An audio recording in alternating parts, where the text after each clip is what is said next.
జంకొచ్చేసింది మనిషిలో. అర్థమవుతుంది, ఏం చేయాలో అర్థం కాదు. మన హృదయాల్లో భయం వచ్చేసింది. ఆరోగ్యం సహకరించకపోవచ్చు. 25 సంవత్సరాలకు నువ్వు సెటిల్ అయిపోతే, చదువు పూర్తయితే 25 సంవత్సరాలు నిద్రపోకుండా కష్టపడు. వృద్ధాప్యములో నీ స్థితి మారిపోయింది. కాలు మీద కాలేసుకుని బతికేస్తాం. హల్లెలూయా.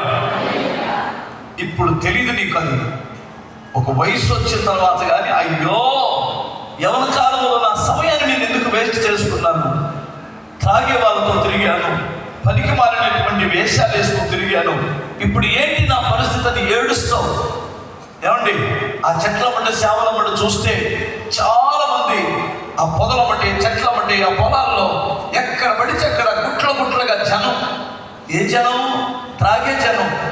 ఏ జనం? ఎక్కడ చూసిన సీసాలు, ఎక్కడ చూసిన బీరు సీసాలు, ఎక్కడ చూసిన ఇదేంటి ఈ బిర్యానీ పార్సిల్స్, ఆ పొట్లాలు, ఆ చెత్త, ఆ చెదారం.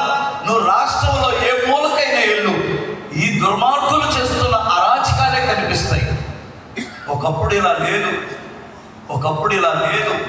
ఈ తరం చాలా పాడైపోతుంది.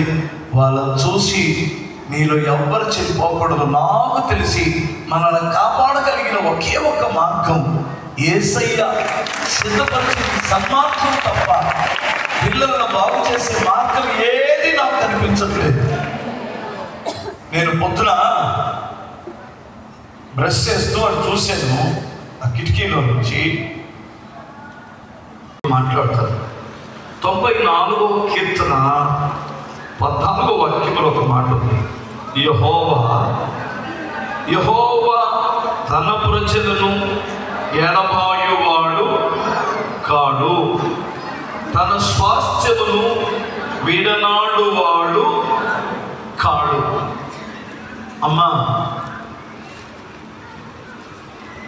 దిక్కు లేదు, అండలేదు, తోడెవరూ లేరు.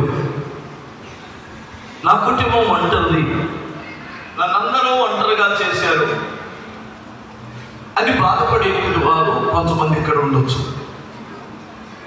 మరి ముఖ్యంగా నువ్వు యేసయ్యను నమ్ముకున్నందుకు పగబట్టినట్లు నిన్ను వేరు చేయొచ్చు. ఆశ్చర్యం ఇది. క్రైస్తవ్యములో కూడా విచిత్రమైన సంగతి చూస్తున్నాం. నువ్వు మా చర్చికి రావడం లేదు కాబట్టి నేను నిలేస్తామన్నట్టు. ఇది ఒక పెద్ద